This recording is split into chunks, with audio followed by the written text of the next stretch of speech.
That second half, you guys outscore them 56 to 38, and on the night you shoot 55, 52, 95 as a team.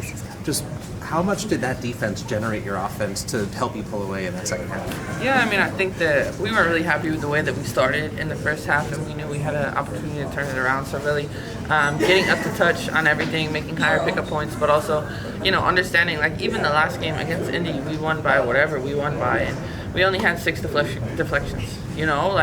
That's a problem. And wanting to kind of create more in the second half and get our offense going. Yeah, coming out of the All-Star game with all the buzz that was coming out of it, including obviously around the Celtics, to come back in here and the place is packed again and going nuts, to know the impact that the fans have maybe even had on the CBA talks by what they did in Indiana. What's that mean to you? Yeah, it means a lot, and I think like the fans having our backs and supporting us and chanting to pay them after the All-Star game was over, that was probably the biggest success of the weekend, because it just shows like how much they care about what we're doing and how much they're going to be behind us 110% as we continue to stand strong and keep fighting for what we deserve. For those of us who also cover soccer, and Megan obviously is here a lot, you know her very well, you know what she went through in 2019. Have you talked with her at all? Do you look to what they, you guys obviously have your own fight, have you spoken with her, look to what they did to help with this? Yeah, I mean, I think that'll probably be like my next conversation after the next meeting, the end of July. But honestly, like, even the way the NWSL, like, last year has completely changed and shifted their CBA. It changed the landscape of the sport. And that's what we're trying to do, is change the landscape of the WNBA of women's basketball. So then thereafter, it creates like a standard for all the other leagues.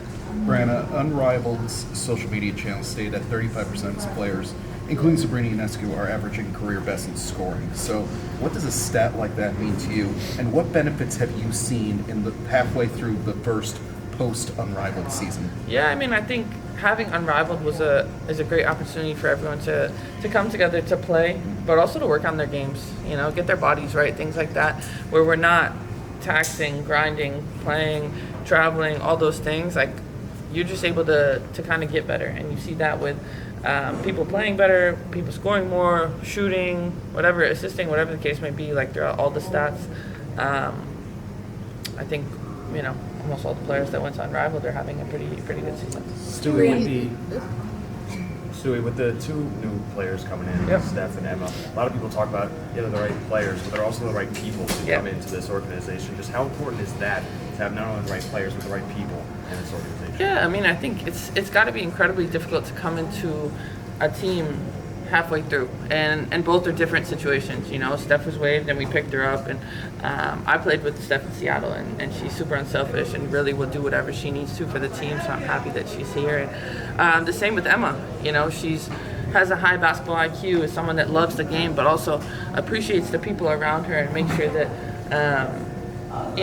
she's able to be in an environment where she can be herself. So I'm happy that she's going to come too. I don't know when she's coming, but hopefully soon, and it'll be cool. Is that the double-double, Stewie? No, I didn't have one.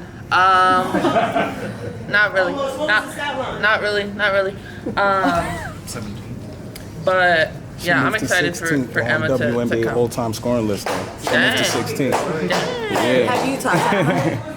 I reached out to her a while ago, but it was in the middle of Eurobasket, so I'm not surprised that it's taken her a while to get back, but I know that she's excited. You've been in the league a minute. Hey, relax. I mean, I've been covering This the is league only my 9th season. I just mean you have experience. How unique is a situation like this? A player of Emma's caliber, I mean, she obviously wasn't playing, but just getting picked up mid-season. Absolutely. I mean, I think it's an amazing opportunity for us. I think it's going to be really cool for New York to have a player like Emma come in and just see the way that she reads and reacts to the game.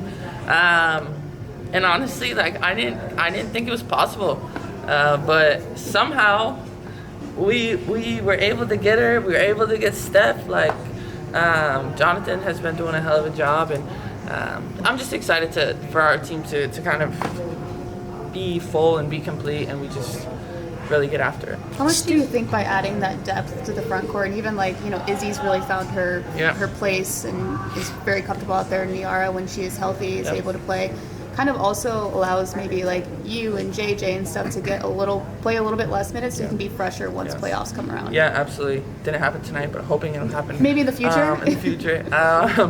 I think it's important. Like, the depth is really going to be the reason why you can make a playoff push, like why you can win, because your starters are going to do what your starters do. But it's like the X factors are the 6th, 7th, 8th, 9th women on the bench, and really the impact that they can make. And I think for us, like the group we have, we continue to like uplift and give players confidence and know that, when your number's called, they're going to be ready. And this team is unselfish in that way, and know that it could be anybody's night. Have you already started? Whoa. Hello. Stewie, how would you describe JJ's performance tonight, and I guess what does it mean for this team moving forward? Yeah, I mean, obviously great to have JJ back. I think that she was itching to get back on the court, especially, all of last week. But just happy for her to be like feeling good physically, mentally. Sometimes injuries are tough after you've like re-injured it again. And I could just see like her joy of playing, and having somebody that's obviously has the size but able to stretch and space the floor is a difference maker, and she's one of our anchors. So obviously it's great to have her back. Stewie, just going back to the fan support as you guys are going through the CBA thing. Yep. Two celebrities in the building tonight showed their support, saying yesterday's price is not today's price. Obviously, Fat Joe and Remy Ma spoke about it. What does it mean to you to have that kind of support, not only from celebrities, and what can fans do to kind of help the players as they go through the CBA? Yeah, I mean, the fact that Fat Joe and Remy Ma were here was really cool, but what's even cooler is the fact that, they're telling people to kind of understand and value our worth. We say it and we're fighting for it, but when other people do it, it means a lot more, and especially when you have different platforms. So that's kind of incredible. And I think from the fans' perspective, they can just continue to stay involved. Whether it's them kind of doing it on social media or just paying attention to what's happening. Nothing is going to change overnight. Like, this is going to be probably a little bit of a drawn-out situation, but just keep supporting us, because we got to do both right now, on and off the court. Yeah. Besides Natisha and Courtney, who was the person that made you laugh most this All-Star weekend? I don't know. Honestly, Marta was a vibe. Marta was living her best life in Indy. So, and Ellie. Yeah. I wasn't messing with any of the other mascots. You guys have had success with the 3 big lineup. Most notably, obviously, in Game 5. But like even this season, you guys have had in different ways success in that. I mean, just I guess building off of, I know we've asked a lot of questions about Emma, but the potential different lineups, a lot of flexibility that you guys have, and how that can be even more lethal. Yeah. No, I think it's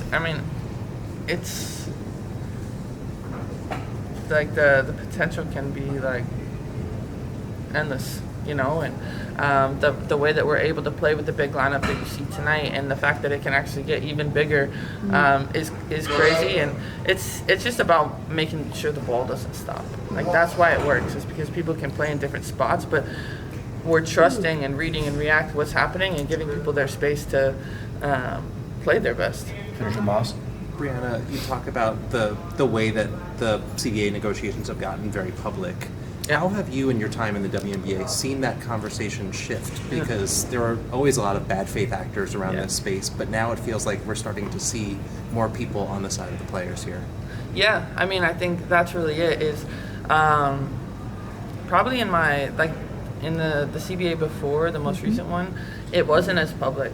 It wasn't as much involvement, even from the player perspective. Like, a lot of it kind of was up to the people on the ECs and the player reps and things like that. But I think now it's, we're in such a pivotal moment that we don't want to mess it up.